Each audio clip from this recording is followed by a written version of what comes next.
Assalamualaikum warahmatullahi wabarakatuh. Perkenalkan, kami dari kelompok 7 mata kuliah Perencanaan Pembelajaran MI atau SD. Pada kesempatan kali ini, kita akan membahas tentang RPE atau Rencana Pekan Efektif dalam Pembelajaran. Berikut anggota kelompok kami. Perkenalkan, saya Ana Nur Aida, NIM 19140005. Nama saya Muzdalifah, NIM 191400111. Nama saya Muhammad Johar Firdausi, NIM saya 191400026. Pada kesempatan kali ini, kita akan membahas tentang RPE atau yang biasa disebut dengan Rencana Pekan Efektif. Nah, apa sih RPE itu? Lalu, apa manfaat dan juga fungsinya? Sebelum kita membahas lebih lanjut tentang RPE, kita akan mengulas sedikit tentang perencanaan pembelajaran. George R. Terry berpendapat bahwa perencanaan merupakan suatu proses untuk mencapai tujuan apa yang kita kejar atau apa yang akan kita lakukan selama periode tertentu untuk mencapai sebuah tujuan. Nah, dalam konteks pembelajaran, tentunya sangat memerlukan sebuah perencanaan. Pentingnya perencanaan pembelajaran di sini salah satunya yaitu sebagai fungsi akurasi, di mana melalui perencanaan pembelajaran, guru dapat memperhitungkan waktu yang akan dipergunakan selama proses pembelajaran. Nah, keefektifan waktu tersebut berkaitan dengan Rencana Pekan Efektif atau RPE yang dikembangkan melalui kalender pendidikan. Nah, apa sih RPE itu? Jadi, RPE di sini merupakan hitungan hari efektif dalam kegiatan pembelajaran yang di dalamnya bisa saja memuat kapan hari efektif dan juga kapan hari libur. Sedangkan dalam penentuan atau penyusunan RPE yaitu setiap semester dalam 1 tahun ajaran. RPE di sini pada dasarnya yaitu untuk menentukan alokasi waktu, yaitu berkaitan dengan penyesuaian standar kompetensi dan kompetensi dasar yang harus dicapai dari standar isi yang telah ditetapkan. Jadi, secara garis besar, RPE di sini yaitu untuk mengetahui alokasi waktu selama 1 tahun ajaran, di mana alokasi waktu tersebut digunakan oleh guru dalam hal penyampaian materi pembelajaran agar materi dapat disampaikan secara sistematis dan efektif sesuai dengan waktu yang telah ditentukan. Lalu, apa saja sih manfaat dari penyusunan RPE oleh guru?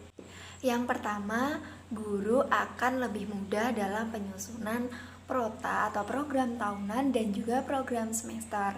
Yang kedua, guru akan lebih mudah menentukan kapan hari efektif belajar dan kapan hari tidak efektif untuk belajar. Yang ketiga, mempermudah guru dalam menyusun standar kompetensi atau kompetensi dasar dalam penyusunan RPP atau Rencana Pelaksanaan Pembelajaran. Dan yang terakhir atau yang keempat, RPE di sini sebagai acuan dalam penyampaian materi pembelajaran terkait alokasi waktu agar penyampaian pembelajaran itu akan tepat sasaran dan sesuai dengan waktu yang telah ditentukan. Berbicara soal alokasi waktu dan juga RPE dalam dunia pendidikan, tentunya tidak terlepas dari yang namanya kalender akademik atau kalender pendidikan. Dalam kalender pendidikan sendiri mencakup hari-hari atau tanggal-tanggal penting selama 1 periode tahun ajaran. Nah, di dalamnya itu misalnya saja terdapat kapan awal tahun ajaran, minggu atau pekan efektif belajar, dan juga hari-hari libur atau kapan akan diberlangsungkan ujian semester. Kalender pendidikan di sini berfungsi sebagai parameter atau penentuan alokasi waktu atas ketepatan waktu dari penyampaian materi. Apakah materi itu disampaikan terlalu cepat atau malah lambat? Nah, disitulah letak pentingnya kalender pendidikan bagi penyusunan atau pembuatan RPE. Setelah mengetahui pengertian dari rencana pekan efektif, sekarang kita akan mempelajari tentang komponen yang terdapat di dalam rencana pekan efektif. Secara garis besar, format rencana pekan efektif dibagi menjadi 3. Yang pertama, identitas pelajaran. Kedua, penghitungan alokasi waktu. Dan ketiga, distribusi alokasi waktu. Yang pertama, kita akan membahas tentang identitas pelajaran. Identitas pembelajaran terdiri dari satuan pendidikan, mata pelajaran, kelas atau program, semester, dan tahun pelajaran. Yang kedua adalah penghitungan alokasi waktu. Penghitungan alokasi waktu disusun berdasarkan yang pertama, jumlah bulan dalam setiap semester. Jadi, jumlah bulan pada setiap semester selalu sama, yaitu 6 bulan. Semester ganjil dimulai dari bulan Juli sampai bulan Desember, dan semester genap dimulai dari bulan Januari sampai bulan Juni. Yang kedua adalah jumlah pekan dalam setiap bulan. Jadi, jumlah pekan dalam setiap bulan ditentukan dari kalender resmi yang telah ditetapkan oleh pemerintah. Yang ketiga, jumlah pekan dalam satu semester ditentukan dengan rumus jumlah pekan dalam semester sama dengan total dari seluruh pekan dalam satu semester tersebut. Yang keempat, jumlah pekan tidak efektif dalam tiap semester. Jumlah pekan tidak efektif dihitung dengan memperhatikan libur awal semester 1 sampai 2 pekan, ujian nasional, ujian akhir sekolah, dan hari raya. Yang kelima, jumlah pekan efektif dalam tiap semester. Untuk mengetahui jumlah pekan efektif dalam tiap semester diperlukan rumus berikut ini. Jumlah pekan aktif dalam semester sama dengan jumlah pekan dalam semester dikurangi jumlah pekan tidak aktif. Yang keenam, jam pelajaran tiap pekan. Jadi, jam pelajaran tiap pekan atau tiap minggu telah disusun sesuai dengan aturan dari kurikulum. Yang terakhir, jumlah jam pelajaran efektif dihitung dengan menggunakan rumus jam efektif sama dengan jumlah minggu efektif dikali dengan jumlah jam pelajaran per minggu. Setelah mempelajari tentang identitas pelajaran dan penghitungan alokasi waktu, yang terakhir adalah distribusi alokasi waktu. Distribusi alokasi waktu berisi tentang pembagian jam pelajaran untuk mengajarkan kompetensi dasar yang telah disusun dalam Rencana Pelaksanaan Pembelajaran atau RPP.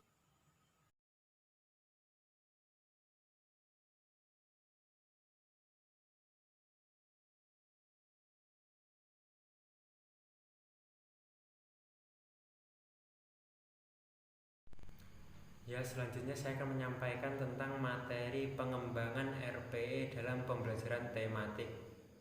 Jadi tentang langkah-langkah merancang RPE, menurut Nazaruddin, format RPE secara garis besar itu terdiri dari 3 bagian, yaitu identitas pelajaran, perhitungan alokasi waktu, dan distribusi alokasi waktu. Jadi yang pertama tadi adalah identitas pelajaran. Jadi identitas pelajaran itu adalah seperti mata pelajaran, satuan pendidikan, kelas atau program, semester, dan tahun ajaran. Dan yang selanjutnya tentang perhitungan alokasi waktu. Jadi dalam memperhitungkan alokasi waktu ini kita harus memperhatikan beberapa hal, seperti misalnya yang pertama, jumlah bulan dalam setiap semester. Jadi jumlah bulan dalam setiap semester itu sebenarnya sama saja. Seperti semester pertama itu terdiri dari bulan Juli sampai bulan Desember. Dan semester 2 itu terdiri dari bulan Januari sampai bulan Juni. Seperti itu. Dan yang kedua adalah jumlah pekan dalam setiap bulan. Jadi tentang jumlah pekan dalam setiap bulan ini kita hanya perlu menyesuaikan dengan kalender resmi dari pemerintah. Seperti misalnya pada bulan Januari ini kita kan bulan Januari 2021 ini terdiri dari 4 pekan, dan bulan Februari terdiri dari 4 pekan pula, dan bulan Maret terdiri dari 5 pekan, dan seterusnya dan sebagainya. Dan yang ketiga, jumlah pekan dalam setiap semester, yaitu jumlah pekan dalam setiap semester itu merupakan total dari seluruh pekan semester tersebut. Kemudian yang keempat, jumlah pekan tidak efektif dalam setiap semester. Jadi tentang jumlah pekan yang tidak efektif dalam setiap semester ini, kita memperhitungkan tentang seperti halnya ujian harian, kemudian libur nasional, kemudian libur awal puasa, libur lebaran, dan sebagainya. Dan yang kelima, tentang jumlah pekan efektif dalam setiap semester. Jadi untuk menentukan jumlah pekan efektif dalam setiap semester, kita menggunakan rumus total dari keseluruhan pekan pada semester tersebut dikurangi pekan yang tidak efektif. Seperti misalnya pada semester 2 ini kita memiliki 26 pekan, dan sekiranya apabila dipotong dari kegiatan agenda-agenda yang terdapat dalam kalender akademik, itu ada 4 pekan tidak efektif. Jadi 26 dikurangi 7 pekan tidak efektif, 26 dikurangi 7 jadi 19 pekan. Jadi kita memiliki 19 pekan efektif di sini. Kemudian yang selanjutnya tentang jam pelajaran tiap pekan. Jadi untuk jam pelajaran tiap pekan kita sudah ditentukan dalam kurikulum K13. Jadi kita tidak perlu melakukan perhitungan untuk menentukan jam itu. Seperti misalnya pelajaran seni budaya dan prakarya kelas 2 SD terdiri dari 4 jam pelajaran. Seperti itu. Kemudian yang ketujuh adalah jumlah jam pelajaran efektif, yaitu cara menghitung jumlah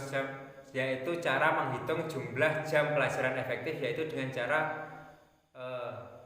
seluruh pekan efektif dikali jam pelajaran tersebut.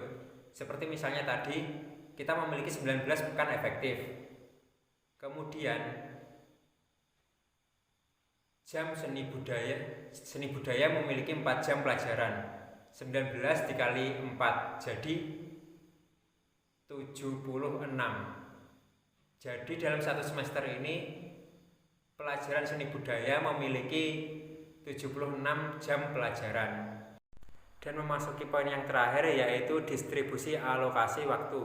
Jadi distribusi alokasi waktu itu berisikan tentang pembagian waktu jam pelajaran untuk mengajarkan tiap KD yang telah disusun di dalam RPP.